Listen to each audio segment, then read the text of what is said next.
بسم الله الرحمن الرحيم. الحمد لله رب العالمين، وأفضل الصلاة وأتم التسليم على سيدنا محمد وعلى آله وصحبه أجمعين. اللهم علمنا ما ينفعنا وانفعنا بما علمتنا، إنك أنت العليم الحكيم.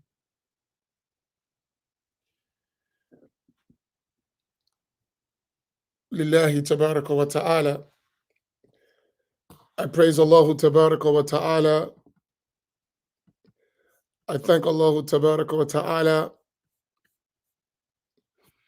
I ask Him to raise the rank and the status of Prophet Muhammad sallallahu alaihi wasallam, his family, his companions, and all those who follow them in excellence until the day of judgment. I ask Allah Tabaraka wa Ta'ala to grant us sincere intentions. Insha'Allah Ta'ala, we're going to continue to reading in our book Al-Muhadhab min Ihya Ulumuddin, which is an abridgment of the revival of the religious sciences by Sayyidina Imam Abu Hamid al-Ghazali, rahmatullahi alayh. We reached into the section of al-aqaid, of the beliefs. And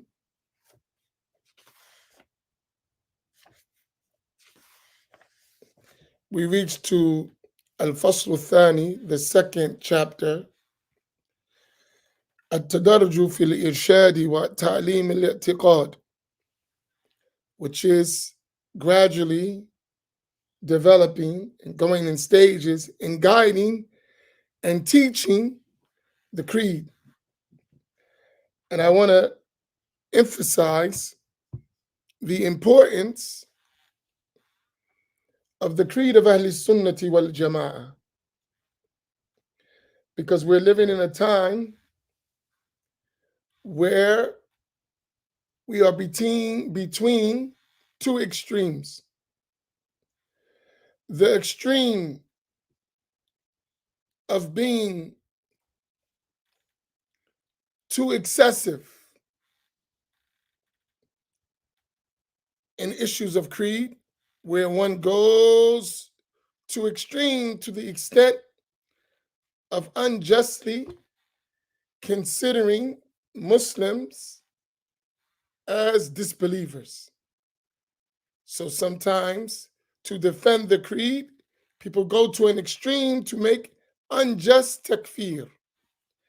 And we should emphasize unjust takfir. So that's an extreme, to consider someone based on creedal issues that do not reach the level of disbelief, but to consider them disbelievers because of those issues, and not being able to distinguish between issues that actually take one into the state of belief and issues that may be innovation, but they don't take one outside the pale of Islam. That's one extreme. The other extreme is to pay no attention to the issues of creed to the extent that what invalidates the correct creed is accepted as though it has no consequence. In other words, it is believe as you wish to believe, and it's all good. Once you say La ilaha illallah, Muhammad Rasulullah sallallahu alaihi wasallam, nothing matters else. You always will remain a Muslim, which is far from the truth. So the middle ground there, and this is what Imam al-Ghazali points us to, is to avoid excessiveness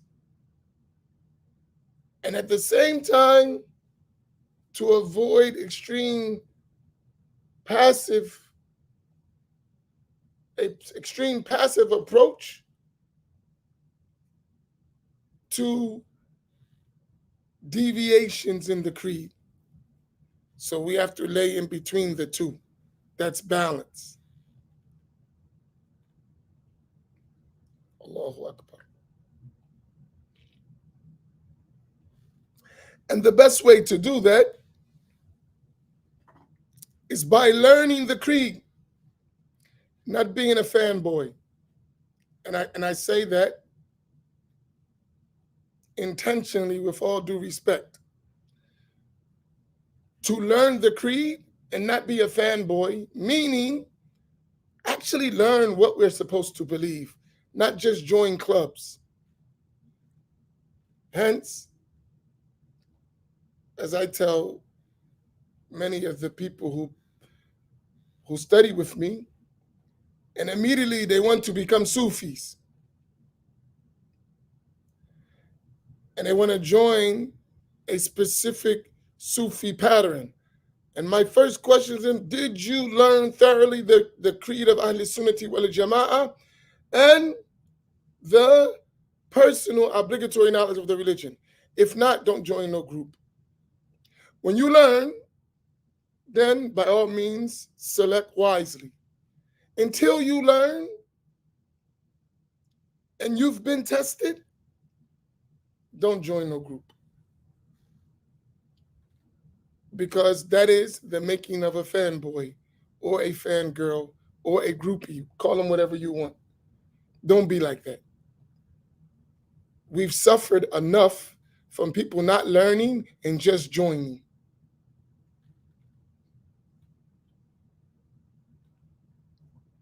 I didn't say don't go. I didn't say don't attend. I didn't say don't support. I said don't join until you learn. So if I'm quoted, please quote me correctly. Imam said, don't join until you learn.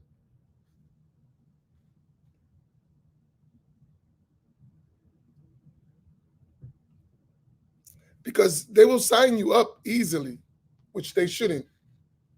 They should make you learn first before you sign up. So here, Imam al-Ghazali is telling us how to build that process. Could you go back to the beginning of this chapter, inshallah? What page are we on? Page 29. Okay, barakallahu bikum. All right, let's go back to the beginning. Bismillah. So you want to go back to the beginning of the chapter, page 25? No. This section. Oh, okay. Yes, okay. Chapter 2. I don't know how they translated it there. Okay. Bismillah ar-Rahman ar-Rahim. Alhamdulillahi bil alameen. As-salatu was-salamu ala Rasulullah. The author, may Allah have mercy on him, said, 2.2. Step-by-step instruction. Arrangement of the degrees of belief. No. So here, step by step, at-tadarruj. Al-ilmu bit-tadarruj. Learning should be in stages. And let's make these stages, because we talked about them on the round table, but let's make them clear for everything we learn. Whenever we learn, we have a beginner stage, an intermediate stage, an advanced stage, and a scholarly stage. Whenever we want to learn any science, any aspect of the religion, we should expect that there's going to be a beginner stage, there's going to be an intermediate stage, there's going to be an advanced stage, and there's going to be a scholarly stage. And you need to know the difference, right?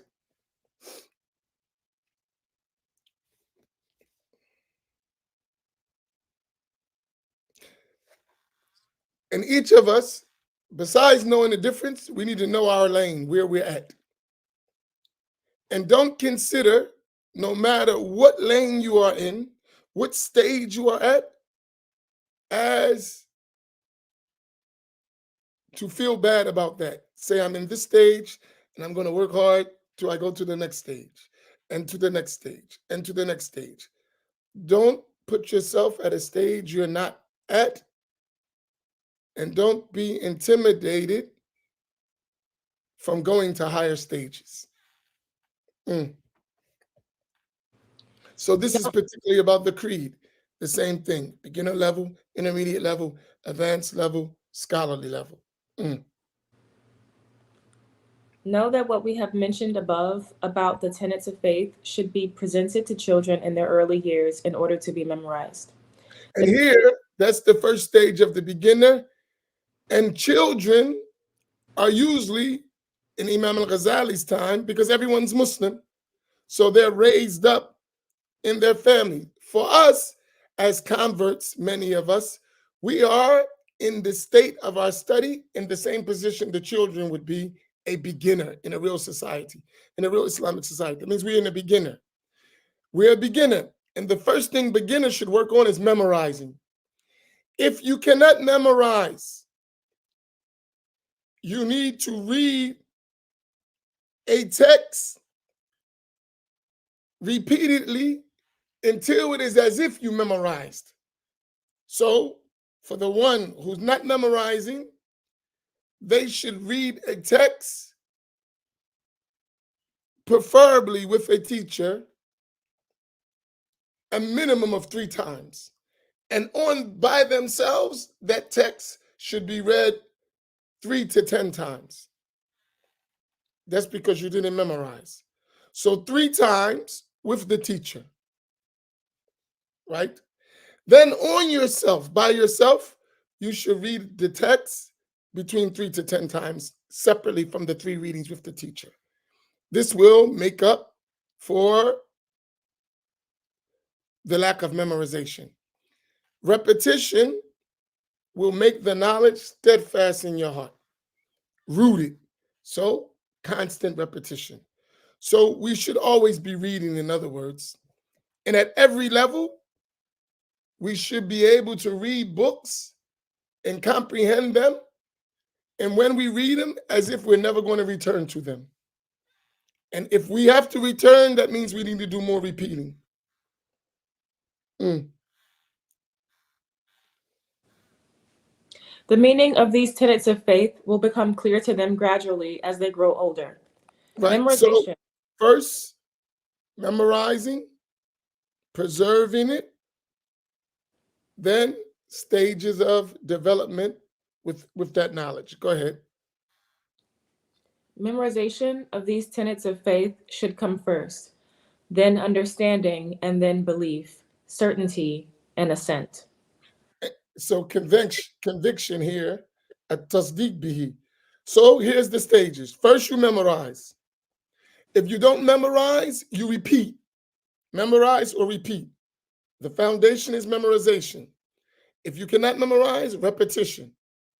After that, al-fahm, understanding would come. If Allah wills for you good, as the Prophet ﷺ said, whoever Allah wills good for that person, He will give them understanding of the religion. Then your understanding. So the first stage, don't worry about how much you understand. The first stage of study is preservation. Getting the material in your mind till it becomes almost like it's a part of you. Then, as you're memorizing and studying with a teacher, the understanding will come, right? And a sign that you understand, you should write this, a sign that you understand, it's an indication to you, is that you can explain that material in your own words, and it won't contradict in meaning. A sign that you understand is that you can express what you memorized or what you repeated in your own words, and it doesn't change the meaning.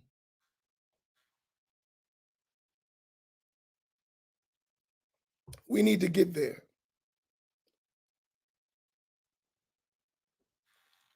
So that words, you can take this book that we've covered, and any section we open up, you can go in your own terms. You don't have to know exactly the words unless they're technical words, and maybe you might want the technical words, but you can express that in your own way.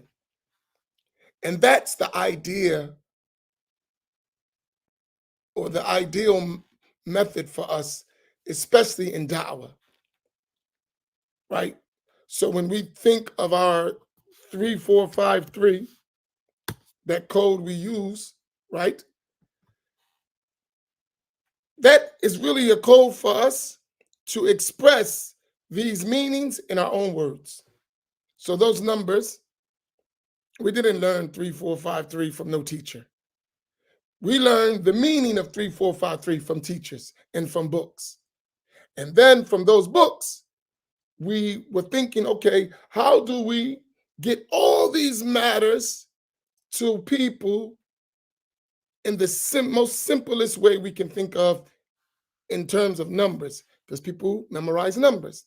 So if they memorize 3453 in this way, they can understand all of the deen in a summarized way, and they can pick from the various primary Islamic sciences from those numbers how to express them.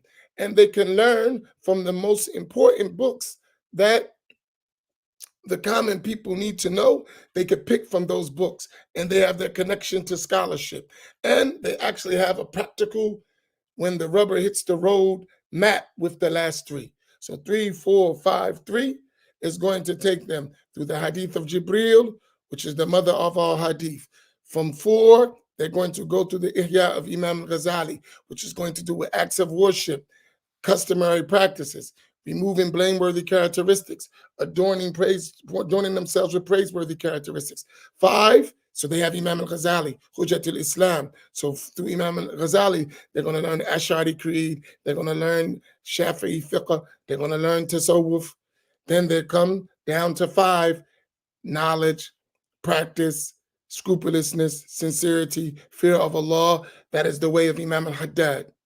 So then they're going to learn this way of summarizing the deen, because that was the works of Imam al-Haddad, summaries of the works of Imam al-Ghazali, but speaking directly to the heart. They're going to learn about another great mujaddid of the time. So they're going to have scholarship. They're going to learn about chains of narration by learning these things and having connections. And then 3, knowledge, practice, and calling to Allah. That's what you have to do. That's the rubber hitting the road. So from the 3453, you get understanding. And the things you preserved through memorization or through repetition become the things of understanding. And each of us in our given environments will learn to tweak that till we get to where we need. Hold on one second.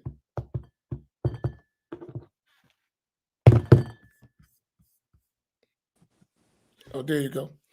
Okay, Bismillah. So after you get the understanding, now certainty, conviction, strong belief, right? Because you understand well. Now when you express with confidence. Now, go ahead. These tenets of faith are accepted by children without any proofs. Among the bounties that Allah, glory be to Him, bestowed on man, you made a note to say on the heart of man. Yes. In his early years is that he opened his heart to faith without the need for proof or demonstration. Mm-hmm. How could he deny these tenets of faith when all the beliefs of the commonality begin from sheer instruction and pure imitation? And that's nothing wrong, so long as imitating someone, the belief is firm enough that if they left Islam, you would remain steadfast. So that's the belief of the muqallid. That's the belief of the one who imitates. That's acceptable by the scholars with that condition. But normally, and preferred is that you have that sound conviction on your own. But that is after evaluating the evidences for the correct tenets of faith. Now, it is true that the belief which one acquires from mere imitation is not initially immune from some weaknesses, in the sense that it is liable to be shaken if its opposite were to be taught. It is therefore necessary to strengthen and affirm it in the mind of the child and the common person so that it becomes firm and unshakable. And in regard to this, we're going to, inshallah, be announcing a series of lessons in comparative Islamic creed,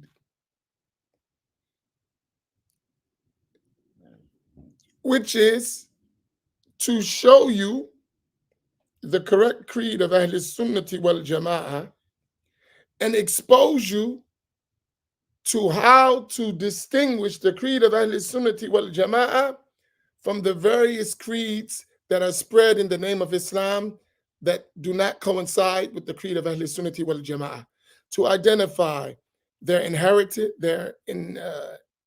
inherents, those people who follow them, the books, their methodology, their present manifestation, as opposed to the creed of Ahl Sunnati wal Jama'ah.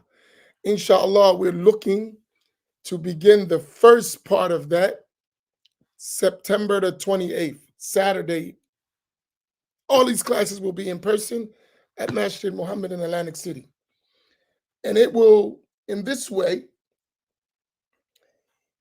show you practically how to distinguish the various creeds that are presented in the name of Islam, to identify what is the creed of Ahl Sunnati wal Jama'ah, what creeds deviate from that, how they deviate from that, who are the ones who initiated or promoted those creeds, what groups have them in our day, and how to respond to their opposition. Inshallah, we will be putting out the advertisement for that sometime this week. So, but the date, Saturday, September the 28th.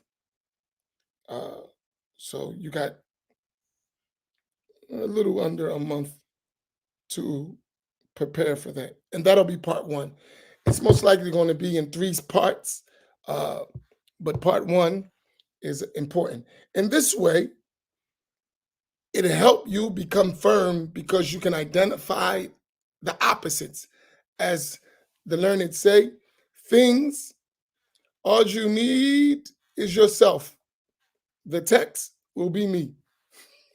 You don't need any books because these are all researched, and there's going to be a lot of books you'll learn about when we discuss it. So you don't need a book. All you need is a paper, notepad, and registration fee. It's not going to be free. So you need note, paper, and registration fee. You'll be all right.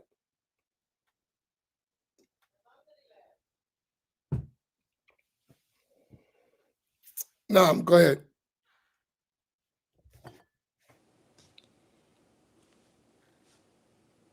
The way to strengthening and affirming this belief is not done by teaching the child the art of disputation or speculative theology. Rather, it is achieved by occupying him with the reading and commentary of the Quran, the reading of hadiths, and knowing their meanings, as well as occupying him with acts of worship. In this way, his faith will increasingly become firm as a result of what he hears of the proofs and arguments of the Quran and what he learns of the illustrations and benefits of the hadiths. Also, that which shines upon him of the lights and duties of the acts of worship, as well as through that which is diffused in him as a result of keeping the company of the righteous, of seeing them, seeing their outward character traits, listening to them and observing their state of submission to Allah, exalted is He, as well as their fear of and abiding in Him. Here, this is a perfect environment, right? This is a perfect environment. In other words, in the Islamic environment where you don't have a bunch of deviant creeds, that's the norm. No one needs to go into details. Everyone has the correct creed. Now we're trying to become excellent worshipers. which is the direct opposite of the environments we live in. We live in environments where people push invalid creed and they're spread. So even people who claim to be Sunni will end up having bad creed. They themselves, I'm a Sunni, I'm Shafi'i or Maliki or Hanbali or Hanafi. And when they talk about the creed, you would find them being misguided in the creed. And ignoring that by saying, I don't want to get in the Aqidah war. When nobody asks you about a war, they ask you about learning your creed properly, learning how to believe correctly. It has nothing to do with a war. You should be at war with yourself, not knowing your Lord, and worshiping by imagination and blind following. If there's a war, that's the war you should be fighting, not with no one else. I guess you gather I don't like that idea, right? This idea of, don't speak about Aqidah. I look at the person who says that like the devil, seriously. When someone says that to me, they get horns like immediately. I'd be like the shaitan standing in front of me talking about deen. La hawla wa la quwwata illa billah.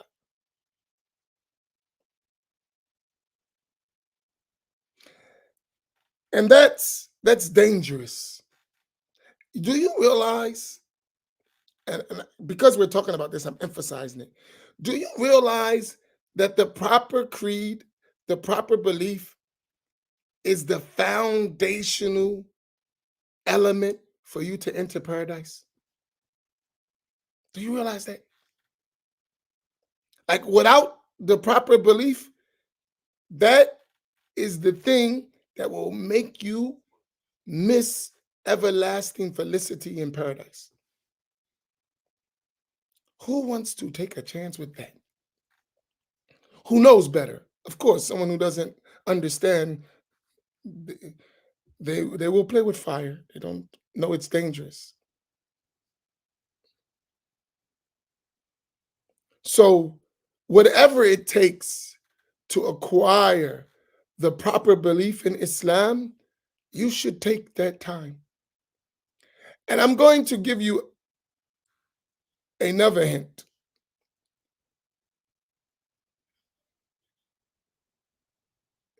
When you find a person weak in the creed, not firm, not understanding,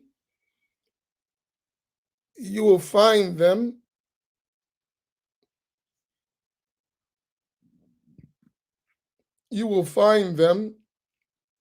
accepting all kinds of deviation because they didn't learn well. And I'm not saying go too extreme.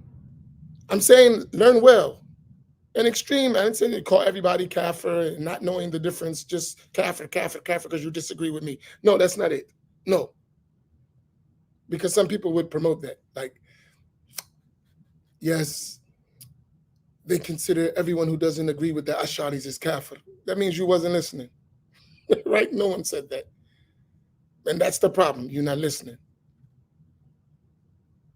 We said there's a correct belief and there are incorrect beliefs, and there's a difference. They're not all the same.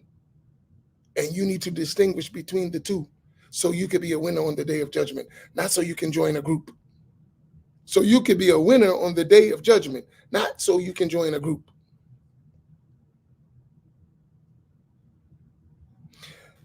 So when you're in that normal environment, it's good. Recite the Quran, read the Hadith, hang around the scholars. It works. Everyone has the sound belief. But when you're not in that environment, you need to learn. And you need to learn enough, even if it goes into the science of kalam, to remove those doubts you have about the correct belief. And those doubts are not just saying, I believe, but I'm not sure about the opposite. That's doubt. That's not firm belief. And not knowing that yourself, is extremely dangerous. Now,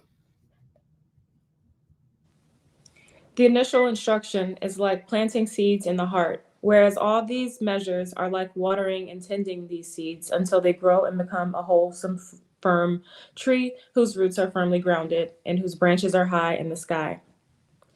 The hearing of the child in common person must be protected from the art of disputation and speculative theology, for the confusion that the art of disputation causes is greater than the clarification it brings about, and its corruption is greater than its redressing. Observation is sufficient. here, keep in mind, these are details of the creed. What we're talking about is the foundations of the creed, not the details. So you have foundational elements of the creed, and then you have details, right? You have detailed branches of the creed. The foundations you must understand. The details, you don't need to go into them because they don't result to belief or disbelief. But you need to distinguish between the two. Observation is sufficient proof for what we say. Just compare the faith of the people of righteousness amongst the common people with the faith of the speculative theologians and polemists. The faith of the former is unshakable and firm, like a high mountain in the face of disasters, whereas the faith of the polemists, who guards his faith by means of the categories of disputation, is like a string in the air. The wind throws it sometimes here and sometimes there. Mm. If the child is brought up with such a faith and later gets busy with earning a living, he shall be safe on the day of judgment through the belief of the people of the truth. Mm-hmm. This is because the sacred law did not impose on the uncivil Arabs anything but having a categorical certainty in the outward import of these tenets of faith.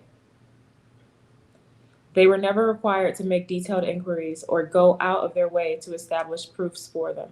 And here, the way to understand, and this is, I suggest for us, right? This is, and it's difficult. It can be quite challenging because of the time we live in. But if you become familiar with the beginner level books among the traditional Sunni scholars in between the different schools of thought, the books they learn in creed, that's learning the system. You will discover the matters that are essential, foundational matters that are agreed upon from the branches in details that may differ amongst the scholars. But the foundational things in all of those books are the same. And that takes a teacher who has a comprehensive grasp and knowledge of the texts, the various texts that are studied all around the world in different times, in different places, to show you the unity of belief of Ahl Sunnati wal Jama'ah, and then to identify for you these texts that are used to spread innovative creeds or blasphemous creeds in that matter, for that matter. So this is a little work. But if we don't do it, we'll be rocked to sleep. And I see it happening. And honestly, we can't afford another 50 years of that. We can't. It's a crime to do that to our communities, right? And we all know we go to our communities and we don't see even elementary texts being taught. That means we've been deceived. We've been deceived, and we have to fix that. That's our job. We learned we have a responsibility to educating people. We cannot shy away from that responsibility. And we have to be firm in that. We have to be.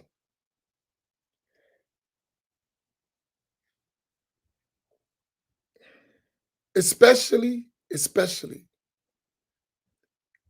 in the African American community. Man, we got to work. We have a lot of work to do. It's a lifetime work. Don't be satisfied with being uneducated about the foundations of this deen. Please, never get comfortable with that. And I understand part of it is sometimes we don't have access. And people have intentionally denied us access. I don't believe it was accidental. I am convinced there's an intentional effort to make sure we don't learn. And it's part of a bigger plot, if you ask me. So we have to do our own work to break that. And the biggest problem is we don't realize it. We actually don't realize how much we need each other. We don't. We're so used to, man, this stuff drives me crazy. SubhanAllah, if you could feel the inside of me like a boiling kettle when I think about this stuff. Seriously, it disturbs my soul to the root. Like, we must break the chains of slavery. We're not in physical slavery anymore. It's a mental and spiritual slavery that people put us under. SubhanAllah. It led to an inferiority complex, self-loathing, low self-esteem. And it almost makes impossible. It's not impossible, but it feels like an impossible feat to rise up. But we must do it. We must. Because anyone who travels, I did a lot of traveling. And some of you who've traveled, and you be honest, stop being fake. Be honest. What you really, really see.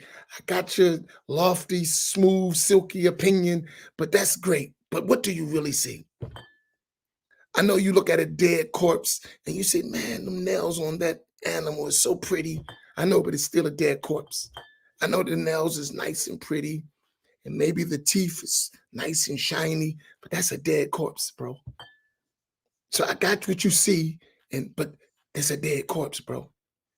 And you can't eat that. That's meta. You can't eat that. Despite its beautiful nails and clean teeth, it's haram to eat that.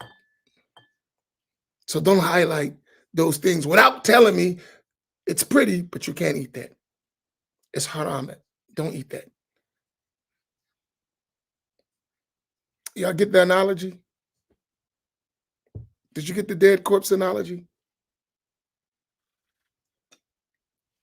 That unslaughtered dead animal laying on the side of the roadkill. But if you look at the teeth, it's nice and shiny. The nails is nice and clean. And it may be mangled other than that. But you cannot eat that roadkill. It's haram. And if you keep looking at the teeth and the nails and say, well, we can eat this, it's pretty, you're going to commit a sin and you might get sick.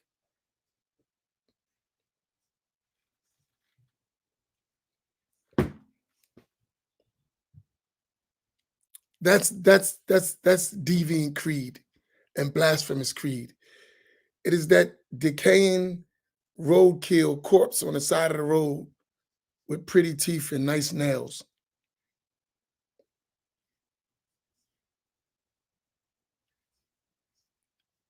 May Allah help us. Really, we are.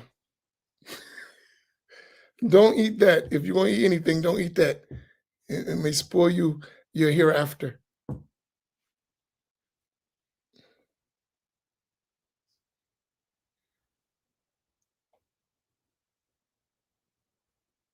May Allah empower us to have some kind of dignity for ourselves.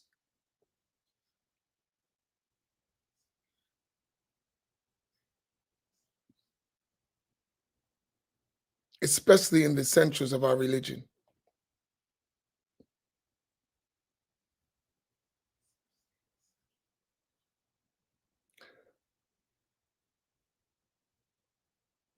I received a phone call from someone, and they were telling me about the situation of their community and how this is several, even some imams, how the imam is getting old and not well, and they're concerned what's going to happen when he's not able to do it anymore. And that's like a lot of places in our country. I was watching on the uh, Facebook one of our elder imams struggling to deliver the Jumu'ah speech. And I was saying, we got to get younger. We got to educate our people because we should be retired and the youth should be explaining and well educated. And you see how they said the child should have memorized, understood. Yeah, we got to get there. The leaders among us should be 20, between 20 and 30 average. Above 30, they should be too old. When they get above 30, they should be in scholarly pursuit, training the next generation. When they're above 50, they should be sheikhs and elders who are advising the youth. And when they're above 65, 63, they should be retired, worshiping Allah and giving the gaze. You see how far we have to go? The leaders, the imams who are actively giving the khutbah, teaching, between 20 and 30. 30 to 55, they should be researchers doing the scholarly work. 55 to 63, they're just elders and mentors. And after 63, there are sheikhs, we just go sit with them for the barakah. That's the kind of environment we need to develop. Now, how far are we away from that? Right? We have to start seeing it. So we go around the country in our community, all the imams are young. The teachers are young. Right? Now compare your community. How many of us know communities, 5 of them like that in the whole country? The imam, who's a teacher, who learned the science, memorized some books, understood them, is actually giving lessons and teachings, and he's between 20 and 30. Anyone know communities like that in our community? And they studied. So they did all this as youth. So by the time they're 20, they actually memorize a couple books and they actually have studied and understand and they could teach between 20 and 30. You understand what I'm thinking about?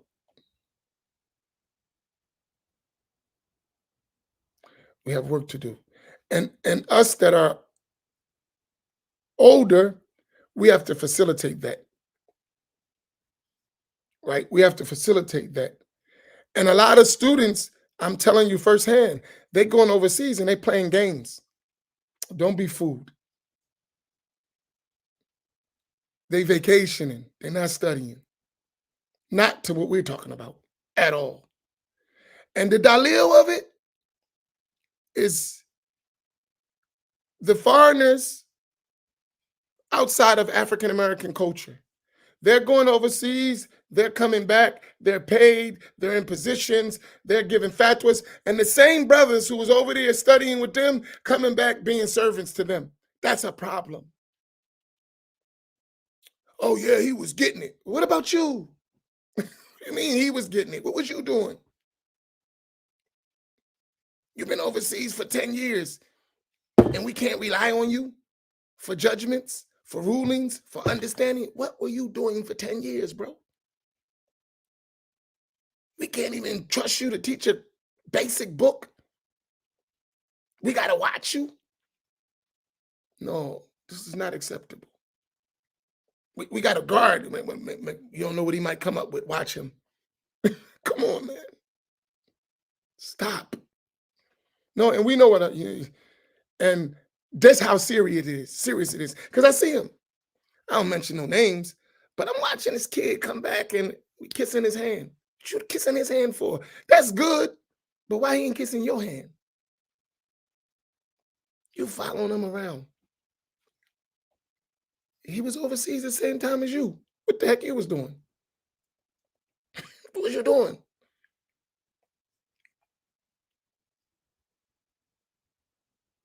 And you coming about talking about the sheikh. And that doesn't disregard what he did. I'm talking about you. I'm talking about us. We're going to keep presenting to our children failure and we accept it. We all went overseas, but he's the sheikh and you the student of knowledge. We got to stop this stuff. Do y'all get my point? It's disturbing to me, and I hope it will be disturbing to you so we can change the environment.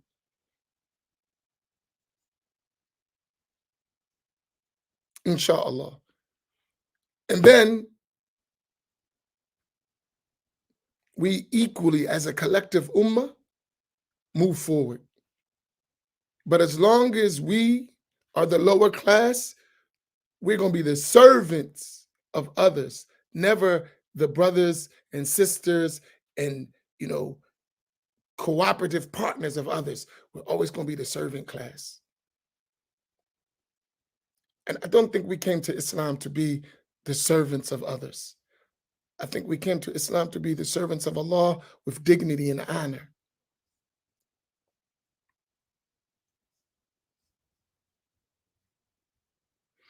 Okay, that's my spiel for today. Please, please, please work hard to change this condition. Don't leave us like this. We deserve better. We deserve better.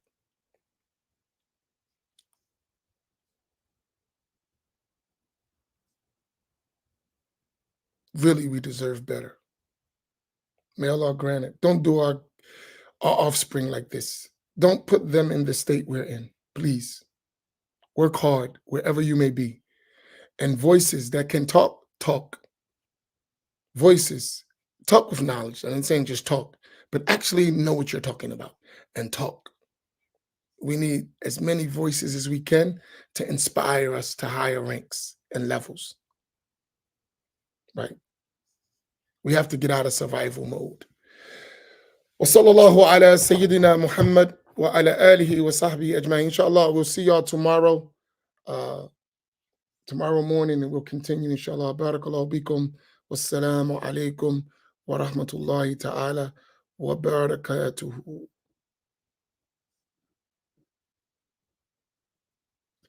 The session usually starts at 7, so between 7 and 7:30. So just put your notifications on. We try to start at 7, but sometimes it don't work out that way. But we try to start at 7. So between 7 and 7:30, inshallah. Barakallahu bikum. Wassalamu alaikum wa rahmatullah.